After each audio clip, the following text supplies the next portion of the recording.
নারীদের উপরে এই অত্যাচারের এবং নারীদের কাজে বাধা দেওয়ার এবং হামলার প্রতিবাদে নারী সংগঠনের উদ্যোগে আগামী 31 তারিখ আমরা একটা প্রতিবাদ নারী সমাবেশ করব সোহরাওয়ার্দী উদ্যানে। এবার প্রকাশ্যে আসছেন জামায়াতে ইসলামের নারী কর্মীরা।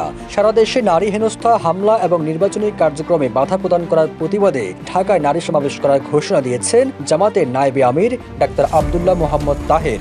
তিনি বলেন, জনগণের সমর্থন নেই জেনে পরিকল্পিতভাবে জামাতের নারী কর্মীদের উপর হামলা চালাচ্ছে বিএনপি। এমন প্রেক্ষাপটে বিভিন্ন মহলে প্রশ্ন উঠেছে, নির্বাচনের ঠিক আগ মুহূর্তে জামাতের এমন সমাবেশ কতটা চাপে ফেলবে নির্বাচন কমিশনের উপর। 27 জানুয়ারি জামাতের কেন্দ্রীয় কার্যালয়ে এক সংবাদ সম্মেলনে দলটির নায়েবে আমির ডাক্তার আব্দুল্লাহ মোহাম্মদ তাহের বলেন, আগামী 31 জানুয়ারি রাজধানী সোহরাওয়ার্দী উদ্যানে নারী সমাবেশ করবে জামাতের কেন্দ্রীয় মহিলা বিভাগ। এদিন সকাল 10:30টায় এই প্রতিবাদ সমাবেশ শুরু হওয়ার কথা জানান তিনি।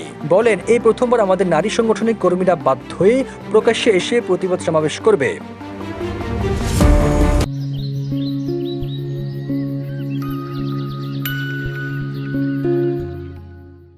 জামাতের এই নেতা আরো বলেন, সারা দেশে বিভিন্ন এলাকায় জামাতের নারী কর্মীরা ভোট চাইতে গেলে তাদের উপর হামলা করা হচ্ছে। এখন পর্যন্ত 9টি এলাকায় হামলার খবর পাওয়া গেছে, তবে প্রকৃত সংখ্যা আরো বেশি হবে। তিনি হুঁশিয়ারি দিয়ে বলেন, সরকার যদি এই বিষয়ে দ্রুত ব্যবস্থা না নেয় তাহলে জামাতের নারী শাখা ও 11 দলীয় জোট কঠোর কর্মসূচি গ্রহণে বাধ্য হবে।